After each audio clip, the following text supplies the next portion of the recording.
Welcome back to my adventures. So last night we fixed the bearing. I mean, not we, Spas fixed the bearing because he couldn't go to sleep with the thought of the combine being broken and being unusable in the morning. So now I'm on a different field. I forgot to tell you last night that we moved fields, and I don't know what I'm thinking so far. I don't know if this one is better. The hybrid over here is a Pioneer 136. In my personal experience, I really like the 137, but not really the 136. 136 is a Tara hybrid, and that means when some wind comes at it and it's dry, that it breaks off, and most of it is on the ground, which is not good because the thing that's on the ground should be in the combine and in that tank. But jokes aside, I don't know, it looks kind of the same as the other one that I was harvesting. Later down the day you'll see some of the Pioneer 137, which I like because it's actually very resistant to drought. And we'll see how the yield goes there. So I sent Spas out to check out if we have some losses behind me, because in my opinion the sunflower is kind of clean, and I am not used to seeing it that clean, because that usually means that we're spilling it on the ground. But maybe just because this hybrid is different, the seeds could be heavier and they could be easier to clean. We'll see. Maybe if we have some lessons, we might have to make some adjustments. Something I forgot to mention. With every single repair that we do on this combine, somehow Spas manages to un-Germanize it. Basically what happened, while fixing the bearing, I mean we just had to replace a bearing over here on the shaft that drives the header. Spas had to take off the whole shaft, and it runs through the whole feeder house from this side to that side. And on this side, here is the motor for the feeder house reverse. And because the bearing broke off and the shaft was moving around, it broke the sprocket of the reverse motor. So now we don't have a reverse motor, and if I plug the combine, we're gonna have a very bad day trying to unplug it. One truck is ready. So my dad came and took Spas away from me. Some girls right over there from right the road for the field, his car has broken down and they need to have it towed. So my dad took Spas and they're going to the workshop to pick up the tow truck and tow them to wherever they need to be towed. So yes, I'm alone here. I can listen to my Romanian gypsy music. I can eat, I can drink, I can do whatever I want.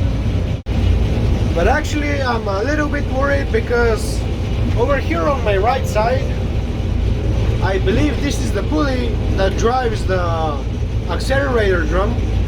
It's kind of rubbing on a metal panel, protective panel, and this thing could cause a fire. I told Spas and he was like, no, it's okay, don't worry. And if the combine catches fire and I burn alive in it, you know who's to blame. Would you look at that? I never knew our truck was a transformer. Nice! It locked itself. Gonna have to wait for them to bring the spare key. You can't even exit the thing without it breaking itself somehow.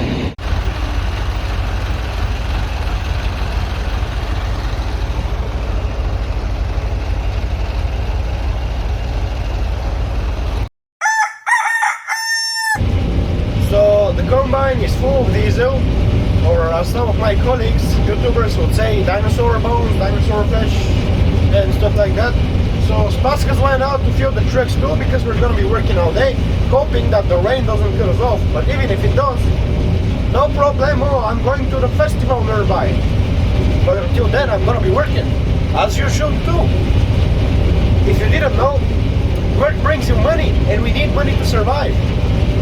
Got it? Now, when I post stories on Instagram, I always push the steering wheel forward and let it go so people think that I have auto steer. But in reality, I don't. And the only way you can put auto steer on this kind of header, I mean the original header, the cone speed and the sun speed, have sensors for auto steer, but this one doesn't. And the only way auto steer can work with this is if you have a GPS navigation and a device that straps onto your steering wheel and steers it. But even if you had GPS navigation in your combine, if you don't have the data from the seeding, it will basically be useless, because the combine will lead its way onto the tracks that the planter has gone. And if it doesn't know the tracks, it will be pretty much useless. So I moved to this little corner over here. It's not even that big. I'm gonna be over with it pretty soon, but the weather is kind of starting to act up, so I don't know about that one. The rain might cut us off.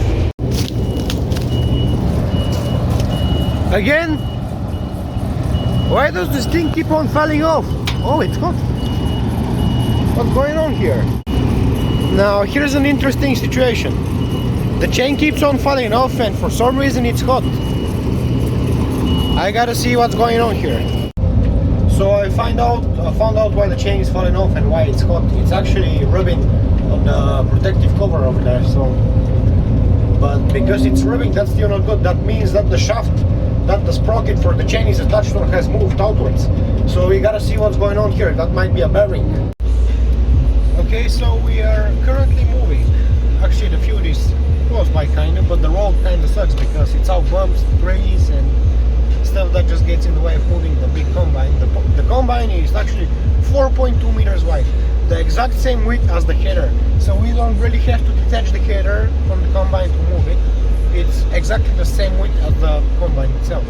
So we're good there. That's one plus. But the minus is that the header is so small that we have to burn so much fuel to go around and round and round in the field. So we just better get a larger header with a header trailer, trail it to wherever we need it to be and use it. That would be better. So there's the combine. The field is right behind the corn. You'll see. The truck is full, the combine is full. Even though there is no sunflower, we're still doing good.